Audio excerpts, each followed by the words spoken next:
सब एक हो जाओ,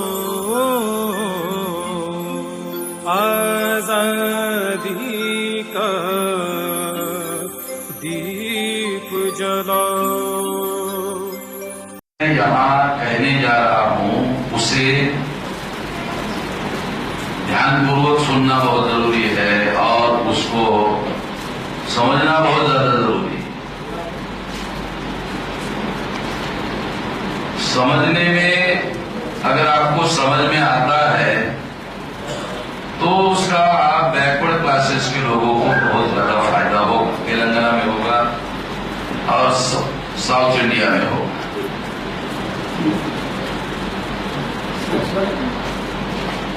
सबसे पहले जो आप लोगों के द्वारा यहाँ पर सब्जेक्ट रखे गए हैं उसमें मैंने तेलुगु से हिंदी ट्रांसलेट करा है और उसमें लिखा हुआ है बीसी लोगों के जाति आधारित जनगणना को क्यों नहीं बताया जा रहा है, उसके पीछे क्या षड्यंत्र है, एक चर्चा।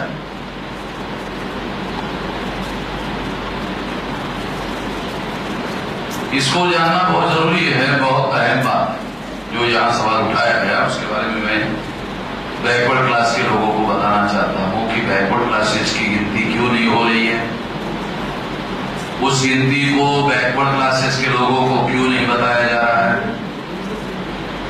उसका वास्तविक और असली कारण क्या है।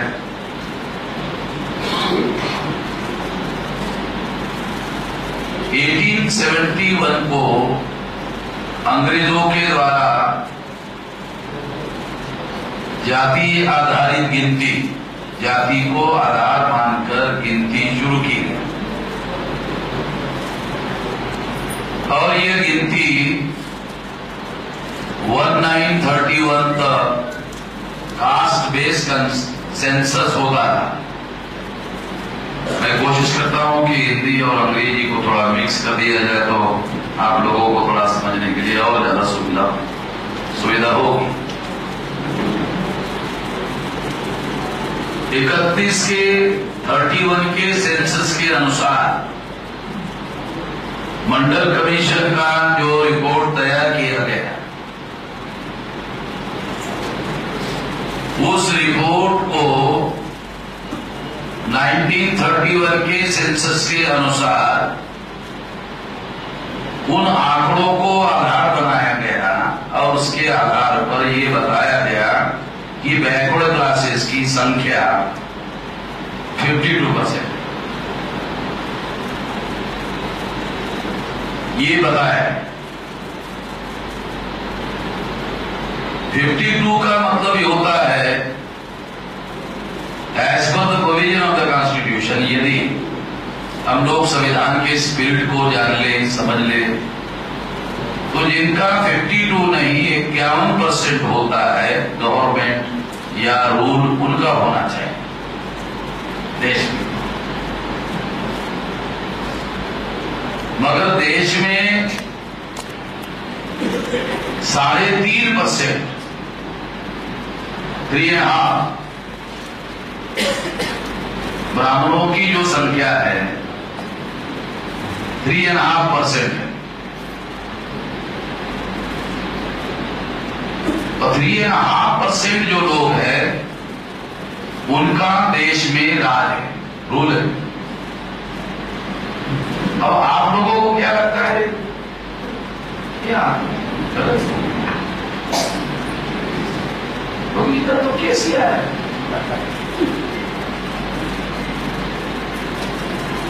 अब केसीआर जाएगा तो केटीआर आएगा, क्या हुआ है। आमतौर पे जिनके पास कोई डाटा नहीं है, जिनके पास कोई स्टडी नहीं है, जिनके पास नेशनल लेवल का कोई पर्सपेक्टिव नहीं है, किसी प्रकार की कोई जानकारी नहीं है, तो आदमी गलत बोल रहा है।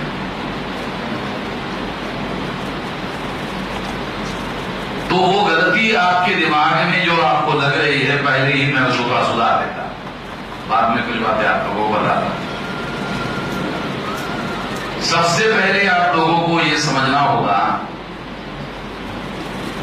कि इस देश में 5 नेशनल लेवल की पार्टियां हैं, रिकॉग्नाइज्ड, और 5 पार्टियां ब्राह्मणों की। कांग्रेस ओरिजिनल ब्राह्मणों की पार्टी, चटर्जी, मुखर्जी, बैनर्जी, गोखले, तिलक, आगरकर। ये आंध्र प्रदेश के या तेलंगाना के रेड्डी लोगों को मिसअंडरस्टैंडिंग हुआ है कि उनके बाप दादाओं ने कांग्रेस बनाई। बैकवर्ड क्लासेस की छोड़ो, बैकवर्ड क्लास ग्रेडेशन में रेड्डी लोगों से नीचे है।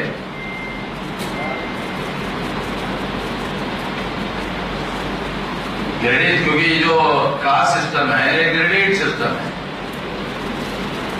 ये ऊंच नीच का ग्रेडेड सिस्टम है। ये जो ऊंच नीच का ग्रेडेड सिस्टम है उसमें सबसे ऊपर शुद्रा में आपके तेलंगाना और आंध्रा में रेड्डी, कम्मा ऊपर नहीं है, मैं सबसे ऊपर की बात, कम्मा उसके नीचे होगा, बेलम्मा उसके नीचे होगा। ग्रेडेड सिस्टम हम लोगों को समझना होगा कास्ट सिस्टम का। ये कास्ट सिस्टम जो है वर्टिकल नहीं है, ऐसा वर्टिकल हॉरिजॉन्टल नहीं है। अगर मान लो ये हॉरिजॉन्टल होता तो सभी जातियां बराबर होती, तो सभी जातियां बराबर नहीं है, इक्वल नहीं है। ये ऐसी वर्टिकल, कोई ऊपर है, कोई नीचे है, कोई उसके नीचे है, कोई सबसे नीचे है, तो ये ऐसी वर्टिकल है। तो इसमें ये ग्रेडेड सिस्टम है। तो आंध्र प्रदेश में रेड्डी लोगों का ये मिसअंडरस्टैंडिंग है कि उसके बाप दादाओं ने कांग्रेस बनाई, गलत बात है। जब रेड्डी लोगों का ही मिसअंडरस्टैंडिंग है तो बाकी लोगों का तो होगा ही होगा। कांग्रेस, चटर्जी, मुखर्जी, बैनर्जी, गोखले, तिलक, आगरकर ये ब्राह्मण थे, इन लोगों ने कांग्रेस बनाई। जब बनाई तो उसका पहला national president sir Allan Hume नाम का आईसीएस रिटायर्ड ऑफिसर अंग्रेज, उसको बनाए national president.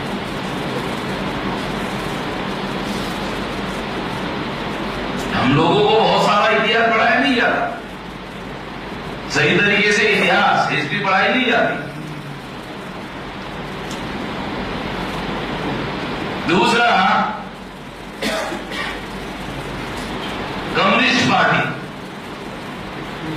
Communist Party of India, Shripad Amrit Dange, एक कोकनस्थ ब्राह्मण, महाराष्ट्र का कोकनस्थ ब्राह्मण।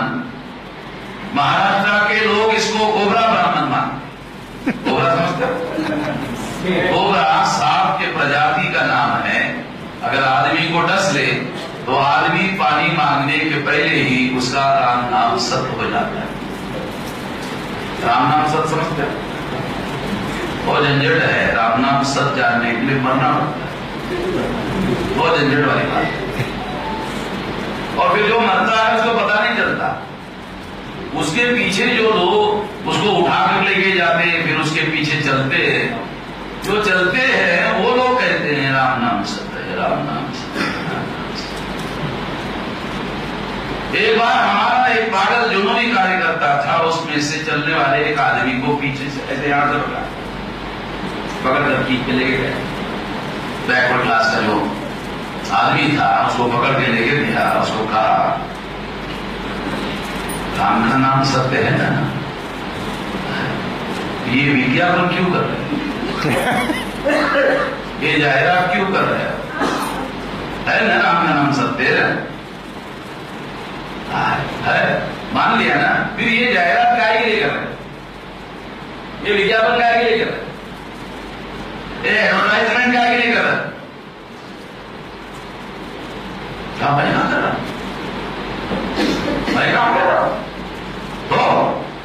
ये तो पंडित जी ने कहा ऐसा करने के लिए। अच्छा, पंडित जी ने ऐसा करने के लिए कहा तो तुम अपने दिमाग से नहीं कर रहे? नहीं, ये तो पंडित जी ने कहा, मैं अपने दिमाग से नहीं कर रहा। समझ रहे हो क्या होगा? हम बैकवर्ड क्लासेस के लोग अपने दिमाग से नहीं करते, अपने दिमाग से नहीं सोचते। पंडित जी जो कहता है वो करते। केवल यही नहीं करते, लगभग हर चीज करते। बच्चे पैदा करते और बच्चे पैदा करने के बाद में पंडित जी के घर में जाते। पंडित जी, हमारे घर में बेटा पैदा हुआ, क्या नाम रखे? अरे तो पैदा किया है तो नाम नहीं रख सकता। बेटा पैदा किया है तो नाम नहीं रख सकता। ज्यादा बड़ा काम किया, छोटा काम नहीं कर सकता।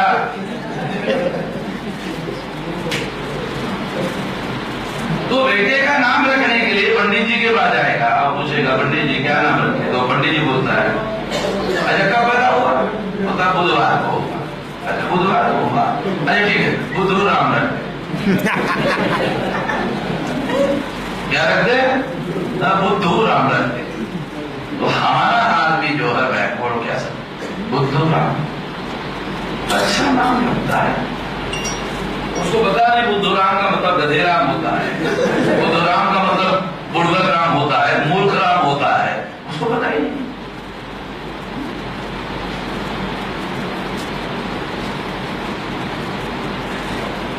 तो उस आदमी ने, जिसने उसको पकड़ा था कि ये विज्ञापन क्यों कर रहे हो, तो कहा पंडित जी ने कहा करने के लिए। तो उसने उसको पूछा, तुम जानते हो जब पंडित पैदा होता है तो दुनिया में मरता भी मरता है?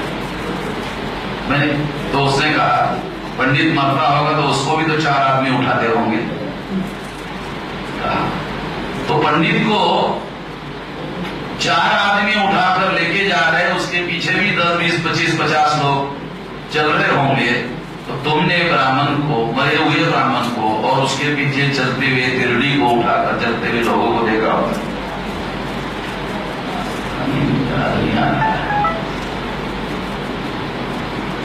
उसने पूछा कि जो ब्राह्मण के, मरे हुए ब्राह्मण के पीछे चलते हैं, तुमने सुना? वो जो पीछे चलने वाले लोग हैं, कभी कहते हैं राम नाम सत्य।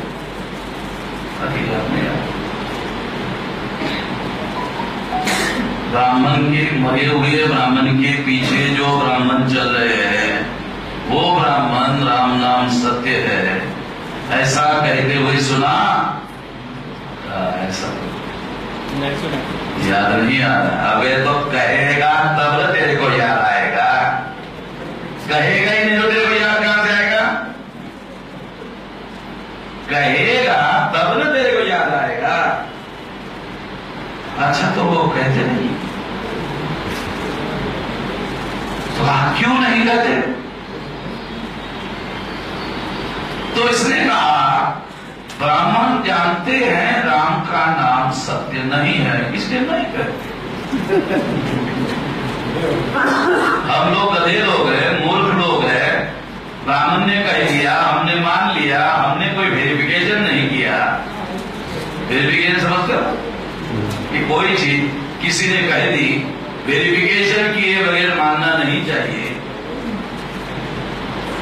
तो हम लोगों का जितने भी हम बैकवर्ड है, जितने प्रकार के बैकवर्ड है, हमारे को वेरिफिकेशन नाम का सिद्धांत नहीं मालूम।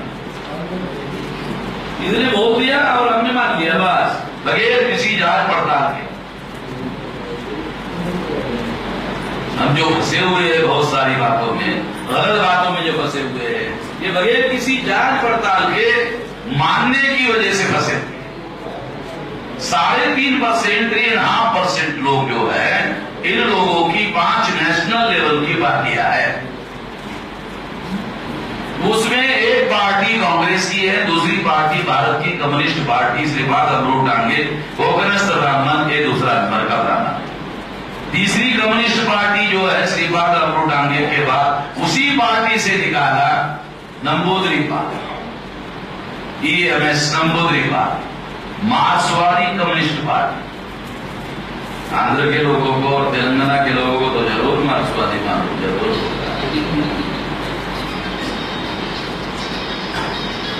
तेलंगाना का आंदोलन अभी नहीं शुरू हुआ, बहुत पहले कम्युनिस्ट लोगों ने शुरू करवाया। बहुत बड़ा हिंसक आंदोलन था आजादी के बाद।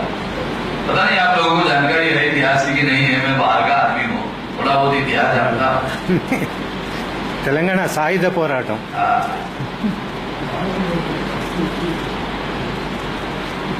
तो ये तीसरी जो पार्टी है अभी ब्राह्मण कितना है। चौथी पार्टी जो है भारतीय जनता पार्टी, ये जनसंघ नाम की पार्टी, और ये आरएसएस के सरसंघ चालक गोडवलकर ने बनाई, और इसका पहला राष्ट्रीय अध्यक्ष बंगाली ब्राह्मण, जो कश्मीर में के जेल में मर गया था, अभी उसका नाम मुझे याद नहीं आ रहा। श्यामा प्रसाद मुखर्जी ब्राह्मण हो गया 4 नंबर। अभी पिछले साल अक्टूबर महीने में ममता बनर्जी की जो पार्टी है तृणमूल कांग्रेस, उसको इलेक्शन कमीशन ने नेशनल पार्टी का स्टेटस दिया, होगी 5 पार्टी। मैं बहुत फैक्ट आप लोगों को बताना चाहता हूँ, बहुत फंडामेंटल बात आपको बताना चाहता हूँ, और केवल इंफॉर्मेशन देने के लिए नहीं बताना चाहता हूँ, मैं कुछ कंक्लूड करना चाहता हूँ। कंक्लूड करने के पहले आपको डाटा तो मालूम होना चाहिए। अगर आपको डाटा ही मालूम नहीं है तो कंक्लूड किस आधार पर करो? तो आपको पहले डाटा मालूम होना चाहिए कि इस देश में ये 5 ही पार्टियों का राज है। कांग्रेस जाती है तो बीजेपी आती है, बीजेपी जाती है तो कांग्रेस आती है। काशीराम जी कहा करते थे, एक नागनाथ है एक सापनाथ। नागनाथ जाता है तो सापनाथ आता है, सापनाथ जाता है तो नागनाथ आता है। नागनाथ डसले तो भी हम मर जाते, सापनाथ डसले तो भी हम मर जाते।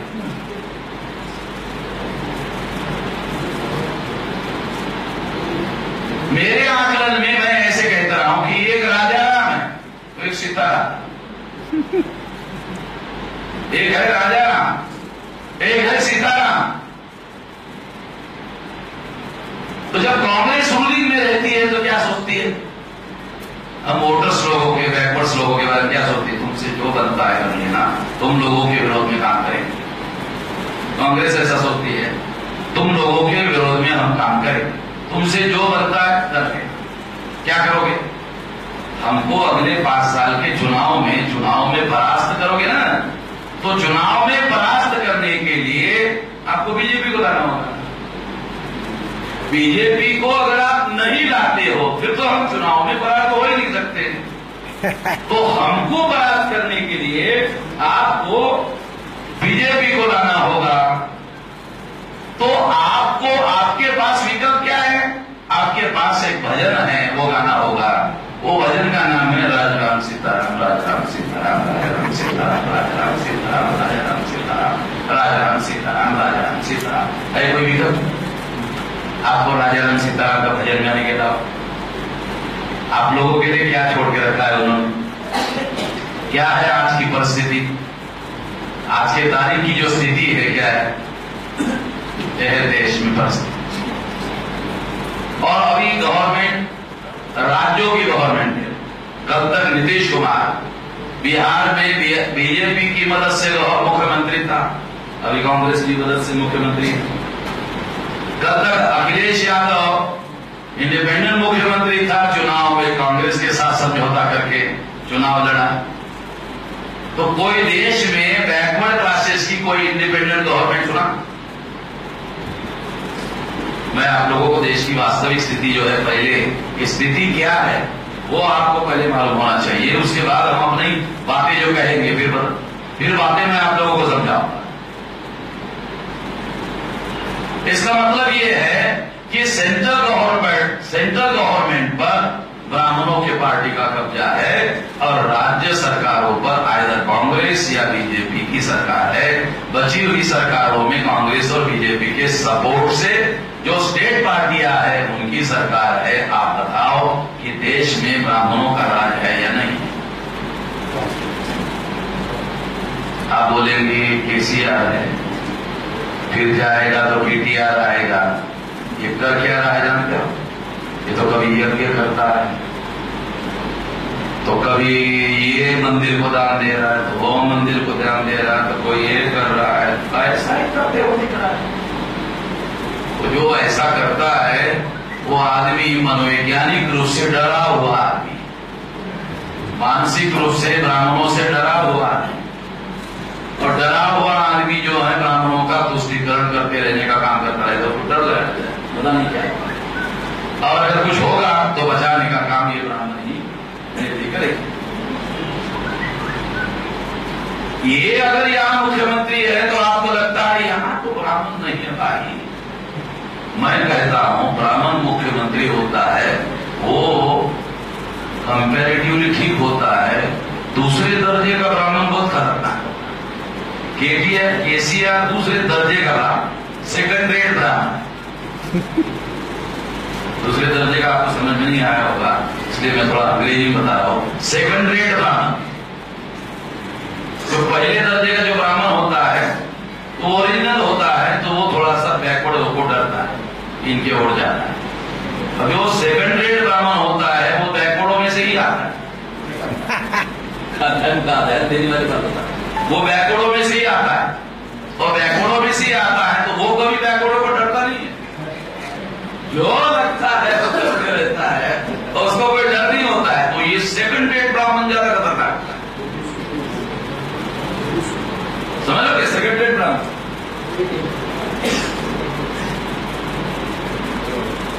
तो ये बात जैसे नरेंद्र मोदी के लिए ये बैकवर्ड है, मगर इसने 3 बड़े डिसीजन लिए बैकवर्ड लोगों के विरोध में। पहला डिसीजन, कास्ट सेंसस ओबीसी का नहीं होगा, सुप्रीम कोर्ट में हलफनामा दाखिल कर दिया, नहीं होगा। पंडित लोग विरोध करते थे तो हम सारे देश भर में अभियान चलाते थे, आंदोलन करते थे, अब बैकवर्ड एक आदमी ने फैसला कर दिया।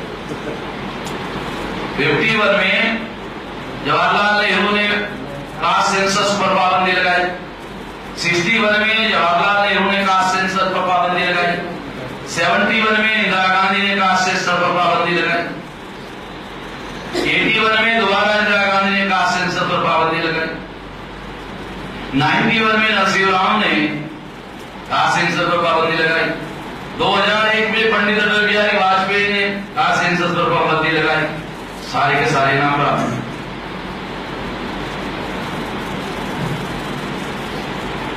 2011 में मनमोहन सिंह सरदार सिख प्रधानमंत्री थे, तो लोगों ने सोचा ये सरदार है, ये सिख है, गुरु का बंदा है, गुरुओं ने हमारे लोगों का ध्यान रखा, ख्याल रखा, बैकवर्डों का, तो ये सरदार है, ये सिख है, गुरु का बंदा है, ये भी ध्यान रखेगा।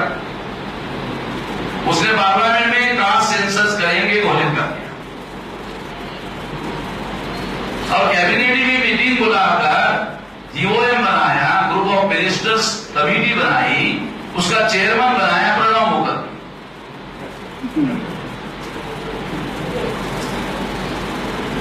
बंगाली ब्राह्मण को बनाया, और उस बंगाली ब्राह्मण ने कास्ट सेंसस करने के बजाय बायोमेट्रिक तरीके से सेंसस होगा ऐसा निर्णय। अब किसी जब ये निर्णय लिया तो ये बैकवर्ड क्लास का मेंबर पार्लियामेंट था, महाराष्ट्र में छगन भुजबल डिप्टी सीएम थे, उसका भतीजा दिल्ली में मेंबर पार्लियामेंट समीर भुजबल, उसने पेड़े निकाले कि सेंसस हो रहा है और वो बांटने लगा खुशी में, तो हमारे कुछ पागल रामसेठ के लोग उसको मिले, वो जब पेड़े बांट रहा था तो हमारे लोगों ने कहा अबे एड़े तू पेड़े बांट रहा है, तेरे कुछ समझ में आ गया तो क्या बायोमेट्रिक का कोई अर्थ समझ में आता तेरे को क्या होता है? बायोमेट्रिक का क्या अर्थ होता है पहले तो पढ़ ले, इसका अर्थ क्या होता है? 14 साल तक के बच्चे का कोई गिनती नहीं होता है। गिनती और बायोमेट्रिक गिनती में यह अंतर है कि अगर गिनती करने वाला प्रगण किसी घर में एंट्री कर रहा है और उसी समय कोई बच्चा पैदा हो रहा है तो उसकी भी गिनती करनी पड़ती है, उसको बोलते हैं गिनती, उसको बोलते हैं सेंसस। और बायोमेट्रिक में 14 साल तक के जो बच्चे हैं उसकी गिनती नहीं होती है। और हमारे वामसेब के लोगों ने उसके हाथ से पेड़े का पैकेट है तो जा हम बांटते। ये पेड़े जो है ये तू जा और पहले बायोमेट्रिक का आप देख ले क्या होता है। ये पेड़े हम बांटते जा।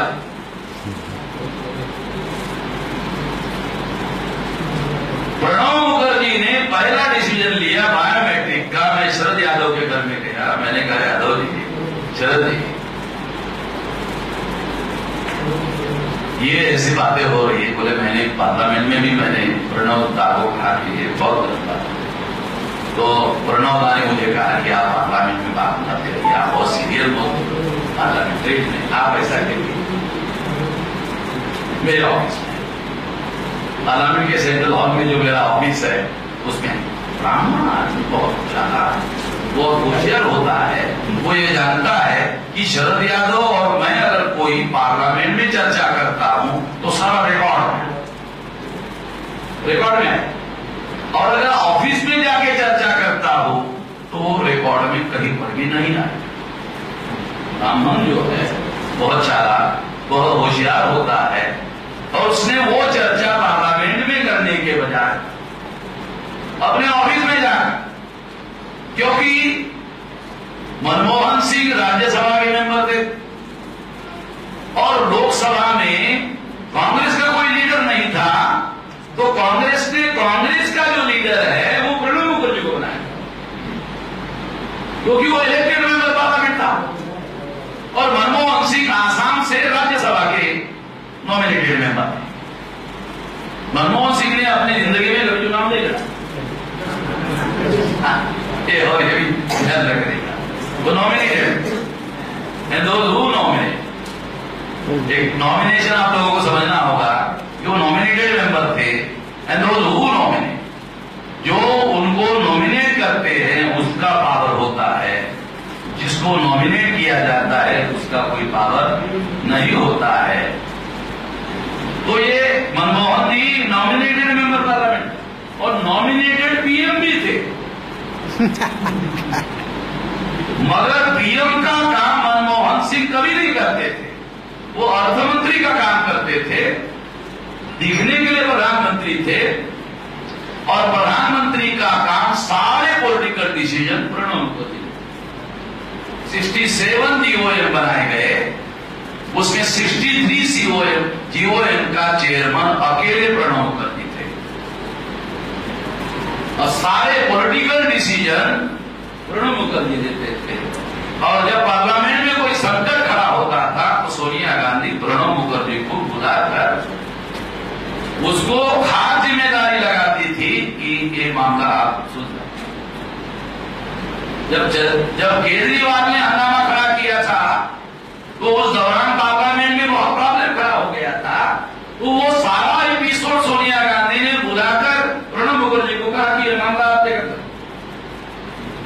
मनमोहन सिंह का काम नहीं है, प्रणब मुखर्जी ने वो सारा का सारा मामला टेकअप किया था। और आपको मैं बता दूं, जब केजरीवाल प्रणब मुखर्जी को मिलने के लिए गए उसके मंत्रालय में, जानते हो क्या कहा प्रणब मुखर्जी ने केजरीवाल को? कि आप आंदोलन करो, आपकी एक बात भी हम नहीं मानेंगे, जाओ जो करना है करो। आप आंदोलन करो, हमको जो करना है हम करेंगे। आपको आंदोलन करना है आप आंदोलन करो। आपको जगह की परमिशन चाहिए मेरे से ले लो, आपको पुलिस परमिशन चाहिए मेरे से ले लो, आपकी एक बात भी नहीं मानेंगे, जो करना है करो। अब हम ही पैसे मालूम हो गए तो सिगरेट टॉक था। केजरीवाल ने बाहर आए अब प्रेस वालों को, ये सारा जो टॉक है ये प्रेस वालों को कहा और प्रेस वालों को जो कहा उसमें से ये जो डायलॉग है ये इंडियन एक्सप्रेस में जैसे वैसे छप गया है। भाई आप लोगों को देश के जो रूलिंग क्लास है उसके अंदर क्या चल रहा है उसका एग्जाम्पल देने के लिए बातें बता रहा हूं। आपको ये पता चले कि हम लोगों ने 2009 के अधिवेशन में, राजस्थान के जयपुर के अधिवेशन में ओबीसी जाति आधारित गिनती का मुद्दा उठाया और 2010 के जनवरी से मैंने सारे देश भर में अभियान चलाया। जब अप्रैल महीने में पार्लियामेंट का सेशन शुरू हुआ तो कम से कम 3-3.5 महीने तक हम लोग सारे देश भर में अभियान चला चुके थे। तो अपने बिहार में लालू प्रसाद यादव, उत्तर प्रदेश में मुलायम सिंह यादव, शरद यादव, इन लोगों के जो कार्यकर्ता थे वो हमारे कार्यक्रमों में आते थे और विषय था ओबीसी के जाति आधारित गिनती का। विषय था क्या था कि देश में जानवरों की गिनती होती है मगर ओबीसी की जाति आधारित गिनती नहीं होती। कुत्तों की गिनती होती, सुअरों की गिनती होती है, गधे घोड़ों की गिनती होती है, भेड़ बकरियों की गिनती होती है। मनमोहन सिंह ने पार्लियामेंट में एक बार स्टेटमेंट दिया था, शेरों की संख्या घट रही है, टाइगर लोगों की संख्या घट रही है। जब ये खबर आई तो मैंने ओबीसी के लोगों को कहा, बड़ा ये खबर, इसका अर्थ समझ में आया? अरे शेरों की भी वो लोग गिनती करते, तुम्हारी नहीं करते। शेरों की भी, हिंस्र पशुओं की भी गिनती करते हैं मगर तुम लोगों की गिनती नहीं करते। इतने में भोपाल में हिजड़ा लोगों ने मोर्चा निकाला और हिजड़ों ने मांग किया कि हमारी गिनती पुरुषों में नहीं होनी चाहिए, हमारी गिनती महिलाओं में होनी चाहिए। तो भोपाल के हमारे लोगों ने अखबार में खबर छपकर आई, उसकी कटिंग दिल्ली में भेजी, मैंने पढ़ा। मैंने तुरंत टेलीफोन लगाया कार्यकर्ताओं को और कहा जरा हिजड़ों के नेताओं को मिलो, हमको तो इंसानों को मिलने की आदत है, हिजड़ों को मिलने की आदत तो है नहीं हम लोगों को। इंसानों में जाते थे, समझाते थे, उनको समझ में भी आता है, हिजड़ों का तो तजुर्बा नहीं हम लोगों को। मैंने उनको कहा जाओ, वो कुछ करने लायक नहीं तो पैसा कहेंगे और उनको एक सवाल पूछो कि तुम ये जो हमारी गिनती पुरुषों में नहीं होनी चाहिए, महिलाओं में होनी चाहिए, ये मांग क्यों कर रहे हो? कैसा उन्होंने जाके पूछा। पूछने के बाद हिजड़ों के नेताओं ने जवाब दिया कि देखो हमारे मध्य प्रदेश में मेयर कई जगह, इंदौर में है, जबलपुर में है, भोपाल में है और कई जगह मेयर है, कॉर्पोरेशन है वहां मेयर होता है और मेयर में रिजर्वेशन में महिला 35%। यदि हम लोगों की गिनती महिलाओं में हो गई तो हमारा भी रिजर्वेशन महिलाओं में हो जाएगा, तो हमारा भी कोई न कोई मेयर जो है रिजर्वेशन में हो जाएगा। ऐसा उन्होंने हमारे कार्यकर्ताओं को बताया, कार्यकर्ताओं ने मुझे बताया। तो मैंने कहा, उस दिन शाम को मेरा कार्यक्रम दिल्ली में था, मैंने कहा यदि ये घटना मुझे पहले मालूम होती तो मैं विषय रखता, इस देश में हिजड़ों की भी गिनती होती है मगर पिछड़ों की गिनती, ओबीसी की गिनती, बीसी की गिनती नहीं होती है। हिजड़ों की भी होती है, पिछड़ों की, बीसी की गिनती नहीं होती है। मैंने कहा ये सब्जेक्ट चलाया होता सारे देश भर में तो हमारे बैकवर्ड भाइयों को थोड़ा 440 का करंट नहीं 840 का करंट लग जाता और अगर 840 का करंट लगता तो वो थोड़ा कंपैरेटिवली जल्दी जागते उनको जल्दी फायदा होता। हमारा कोई इंसल्ट करने का मकसद नहीं है, जगाने का मकसद है।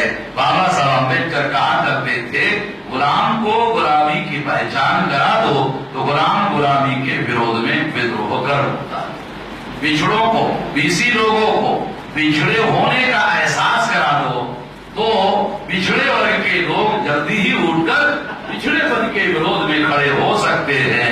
ये उसके पीछे सोच थी, इसके पीछे ये सोच की वजह से हम लोगों ने ये अभियान चलाया। तो जहां उत्तर प्रदेश में हमने पर्चे बांटे, जानवरों की गिनती होगी मगर बीसी की गिनती नहीं। तो मुलायम सिंह यादव के पार्टी के कार्यकर्ता सुनने के लिए आए शहीद साहब, तो उन्होंने देखा क्या बीसी मुलायम सिंह ने कभी तो नहीं कहा, 3 साल से मुलायम सिंह राजनीति कर रहे, ये बात हमको क्यों नहीं कहा? पर्चा लेकर गया मुलायम सिंह के नेता, लोग ऐसी चर्चा कर रहे हैं कि जानवरों की गिनती होती है, पिछड़ों की गिनती नहीं होती है, बीसी की गिनती नहीं होती है। मुलायम ने कहा क्या कह रहे हो, बुड़बक की तरह बात है, नहीं ऐसे नहीं कह रहे, ये पर्चे में लिखा हुआ है। अच्छा, पर्चे में लिखा हुआ है, कहां लिखा हुआ है दिखाओ। मुलायम सिंह ने पर्चा छीन लिया, मामला बिहार गया, लालू प्रसाद के भी लोग सुनने को आए, शरद यादव का बहन का बेटा वह सहरसा में हमारा डिस्ट्रिक्ट प्रेसिडेंट। मैंने उसको पूछा शरद जी को पर्चा दिया, कहां गया पर्चा लेके आया। अब थोड़ा ये भी कहा, लानत भी दिया कि तुम इतने साल से नेतागिरी कर रहे हो, मगर ये बात तो पार्लियामेंट में उठा नहीं रहे हो।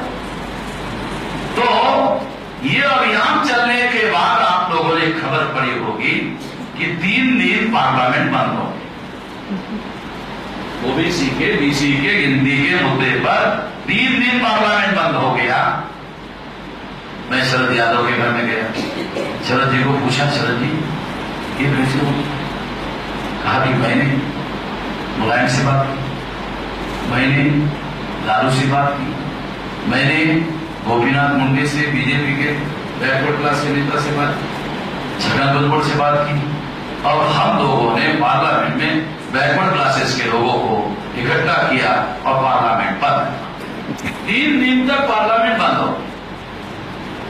बीसी के खास सेंसस के मुद्दे पर 3 दिन बंद हो गई, और बंद होने की वजह से पार्लियामेंट ओपन करने के लिए प्रधानमंत्री मनमोहन सिंह को यह आह्वान करना पड़ा कि पार्लियामेंट जल्दी दिया जाए, कास्ट सेंसस में करना। ये रिकॉर्ड पार्लियामेंट के टेबल पर, ये रिकॉर्ड में है, पार्लियामेंट के टेबल पर कोई मंत्री या प्रधानमंत्री आश्वासन देता है उसको पूरा करना पड़ता है, नहीं तो प्रिविलेज का उल्लंघन होता है। पार्लियामेंट के प्रिविलेज का उल्लंघन होता है। मनमोहन सिंह ने आश्वासन दिया, मगर वो आश्वासन अभी तक पूरा नहीं। बाद में जब फरवरी 2011 में गिनती हो गई, बीसी की गिनती नहीं की गई, फिर हंगामा हो गया, और 19 मई को मनमोहन सिंह ने कैबिनेट की बैठक बुलाई और कैबिनेट के बैठक में जीओएम का फैसला किया और 2000 करोड़ रुपए का बजट एलोकेट किया, कास्ट सेंसस किया। जब ये मई महीने की बात है, मैं थोड़ा फैक्ट आप लोगों को बताना चाहता हूं ताकि आपको पता चले कि किस तरह का मामला चल रहा है। 29 मई के लगभग बाबा रामदेव दिल्ली आए। बाबा रामदेव यादव है, आप लोगों को शायद जानकारी नहीं होगी, थोड़ा यादव है, जानकारी हो जाए आपको। वो आए और उन्होंने पहले से ही सरकार को कहा था कि हमको रामलीला मैदान बड़ा कार्यक्रम करने के लिए दीजिए। तो प्रणब मुखर्जी अपने 3 कैबिनेट मिनिस्टर लेकर गए एयरपोर्ट पर, और एयरपोर्ट का जो स्पेशल वीआईपी लॉन्ज होता है, उस सीक्रेट लॉन्ज में बाबा रामदेव को लेकर गए और बाबा रामदेव को कहा आपको ग्राउंड नहीं मिलेगा। क्यों नहीं मिलेगा? क्या आप बैठ जाएंगे तो उठेंगे नहीं, इसलिए नहीं मिलेगा। आप तो बाबा जी है, आपको कोई घर परिवार थोड़ी चलाना है, बच्चे थोड़ी पालना है, बीवी को पालना है कि घर भी जाना है। आप तो बाबा जी है, दूरी रमा दोगे, यहाँ बैठ जाओगे, और इसलिए नहीं देंगे आप। कहा नहीं, हम मोड़ जाएंगे 2 दिन में। अच्छा, नहीं आपकी बात पर यकीन नहीं, लिखवा दे, लिखवा दे। कपिल सिब्बल के पास वो लेटर लिखवा कर दिया गया। बाद में कपिल सिब्बल ने वो टीवी पर बताया, लाखों लोग आए ग्राउंड में, बाबा जी धुनी रमा के बैठ गए। बैठने के बाद में जब 3 दिन पूरे हुए, उन्होंने ग्राउंड खाली करने से इनकार कर दिया। जब इनकार कर दिया बाबा रामदेव ने, तो सेंट्रल गवर्नमेंट की पुलिस है दिल्ली में दिल्ली स्टेट की पुलिस नहीं है, पुलिस सेंट्रल गवर्नमेंट की है, क्योंकि वो पूरा स्टेट नहीं है। होम डिपार्टमेंट अभी भी सेंट्रल गवर्नमेंट के कब्जे में है। उन्होंने रात के 2 बजे पुलिस भेजी और बाबा का कैंप तोड़ना शुरू कर दिया और पिटाई करना शुरू कर दिया। बाबा जी जिस कैंप में सोए हुए थे, उस कैंप में लोग दौड़ते हुए गए और बाबा जी को कहा कि तो बहुत हंगामा हो रहा है, आप ऐसा करिए जो महिलाओं का कैंप है उसमें बचे। बाबा जी को महिला के कैंप में घुसाया गया। महिलाओं ने उनको कहा, बाबा जी आपको तो ताली से ही पहचान जाएंगे, आप ऐसा करो, ये फला लेडी है, इसका एक सलवार एक्स्ट्रा है, सलवार सूट है, वो पहने। बाबा जी सलवार सूट टीवी पर देखा होगा, देखा है। सलवार सूट पहन लिया। अब एक इंस्पेक्टर महिला के कैंप में लेडी इंस्पेक्टर को लेकर घुस गया, तो उसने बड़ा अच्छे बात सीध देखा कि महिला का ड्रेस पहना हुआ है और लंबी लंबी दाढ़ी है, बीच क्या बात है। वो इंस्पेक्टर उसके सामने ऐसा जाके खड़ा,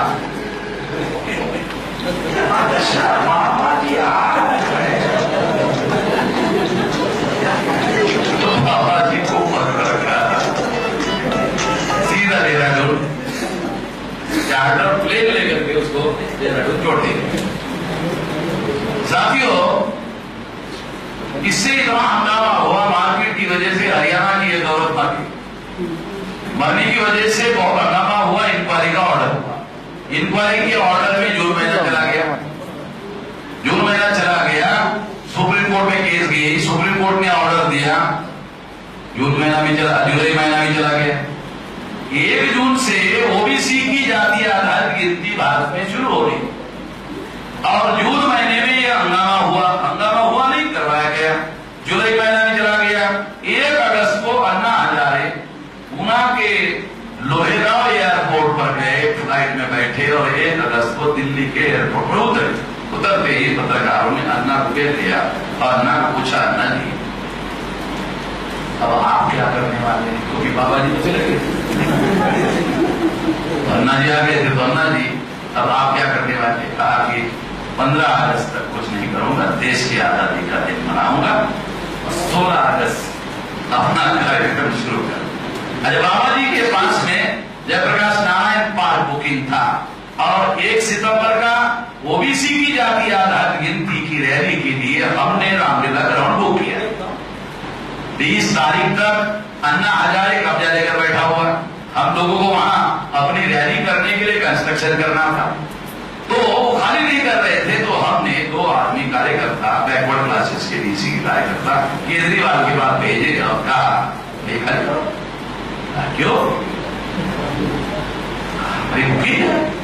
तो केजरीवाल ने हमारी भी बुकिंग है। तो हमारे लोगों ने पूछा कहां है तुम्हारे परमिशन। केजरीवाल के पास परमिशन तो थी नहीं, सरकार ने उनको ऐसे ही बोल दिया था कि जाओ करो, रिटर्न में परमिशन हमारे पास थी, डबल परमिशन तो नहीं सकते थे। तो तुम कौन होते हो देखने वाले। हाँ हमारे पास परमिशन है, हम इसलिए पूछ रहे हैं ये कहां परमिशन। उन्होंने मुझे टेलीफोन किया, मैंने वो फाइल